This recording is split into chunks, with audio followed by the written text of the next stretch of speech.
Në kuadër të javëve kulturore ndërkombëtare dhe javës italiane, Teatri Zigni Sako në Gjirokastër mirëpriti shfaqjen teatrore Onora tua padre, Ndojro babajin, një bashkëprodhim italo-shqiptar që solli në skenë një histori me vlera universale dhe mesazhe të fuqishme për publikun ardashës. Shfaqja u prit me duartrokitje dhe entuziazëm nga spektatorët, mes të cilëve ishin ardashës vendas, vizitorë të huaj, si dhe përfaqësues të institucioneve lokale. Siamo qui oggi nella Jemi këtu në qytetin e Gjirokastrës që na pret gjithmonë me përzemërsi për të vazhduar këtë javë të katërt të kvarta settimana dhe javën e katërt të kulturës italiane të botë.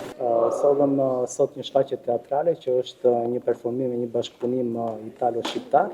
Dhe një korrigjim që më vërtara është edicioni i 4 për sa i përket javës së kulturës italiane në Shqipëri, që do të vazhdojë nesër në Gjirokastrë në kineman e qytetit. Është kënaqësi që këtu në skenën e teatrit Zigni Sako vjen përsëri një performancë e mrekullueshme e këtyre artistëve shqiptar dhe italian, shprehje bashkëpunimit të dy organizmave shumë të rëndësishëm, Teatri Publik Puljez dhe Bashkia e Gjirokastrës. Kujdesi i qytetarit parë të Gjirokastrës, zotit Flamur Golemi, dhe padyshim edhe institucionit të kulturës që drejton këtu në Gjirokastër, një institucion që është shumë i ndjeshëm dhe aktiviteteve jo vetëm të kulturës së gjerë, por edhe të teatrit. Unë mendoj se sjellim një model të bashkëpunimit i cili padyshim do të vijojë me shumë performanca tjera që do të jenë të pranishme në këtë skenë fal këtij kontributi dhe këtij bashkëpunimi që tashmë ka marrë dhe unë mendoj se do të jetë një rrugë e gjatë.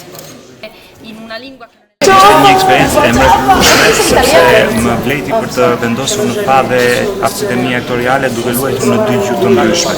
Keni një qytet të mrekullueshëm, të mbushur plot me kulturë, traditë, bukuri dhe ne sot gjetëm momentin përveç provave ta shfrytëzonim për ta shijuar këtë qytet, për të marrë pak nga tradita dhe kultura e këtij qyteti. Vendosëm të sjellim në Shqipëri tashmë në Gjirokastër një projekt i cili ka qenë bashkëpunim nëpërmjet teatrit të Gjirokastrës, teatrit Zigni Sako dhe nëpërmjet teatrit të Fasanos.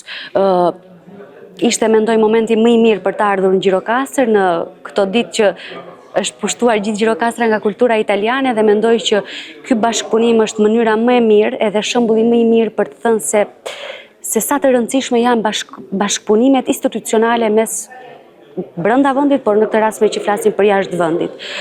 Shfaqja Ndojro baban është një bashkëpunim dy kulturor. Gjatë shfaqjes ne flasim dy gjuhë të ndryshme, madje 3 sepse ka dhe anglisht. Ka dy histori të ndryshme, të cilat kanë po aq sa të përbashkëta me njëra tjetrën, aq edhe gjëra që i ndajnë nga njëra tjetra.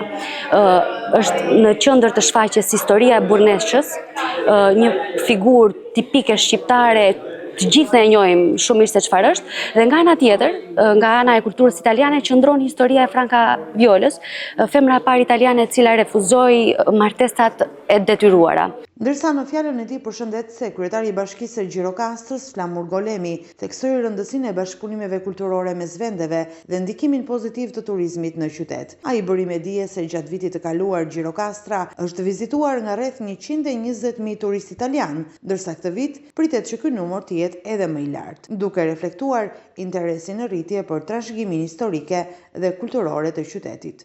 Kemi qenë së bashku sot edhe me konsullin italisë në Vlorë, me konsulin e derit të Italisë këtu në Gjirokastër, me artistë shqiptar dhe italian, në shfaqjen e radhës në fakt, se nuk do të mjaftonte thjesht investimin në infrastrukturë në teatrin e qytetit, një mbështetje financiare e konsiderueshme e qeverisë italiane, por ne kemi vazhduar edhe me aktivitete, jo vetëm në fushën e kulturës, artit, ata turistë italian, në vitin që lan pas ishin më shumë se 120.000 turistë italian, si vjet presim edhe më shumë. Në fakt ka nevojë edhe për aktivitete, dhe këto aktivitete shërbejnë edhe për turistët, po patjetër edhe për banorët e qytetit, për rezidentët, jo thjesht Bashkisë Gjirokastër, por qarku Gjirokastër. Unë e falenderoj ambasadën italiane, konsullatën e Italisë në Vlorë për gjithë të mbështetjen, edhe unë besoj që është aktiviteti i radhës. Shumë shpejt, së bashku edhe me konsullin, ne po planifikojmë. Unë besoj brenda korrikut edhe një shfaqje të një koncert të një grupi italian këtu në Gjirokastër. Shumë faleminderit dhe besoj që e shijuam gjithë së bashku këtë aktivitet. Ky aktivitet dhe të tjera janë një dëshmi e fuqisë së artit për të ndërtuar ura mes kulturave dhe për të pasuruar jetën kulturore të qytetit.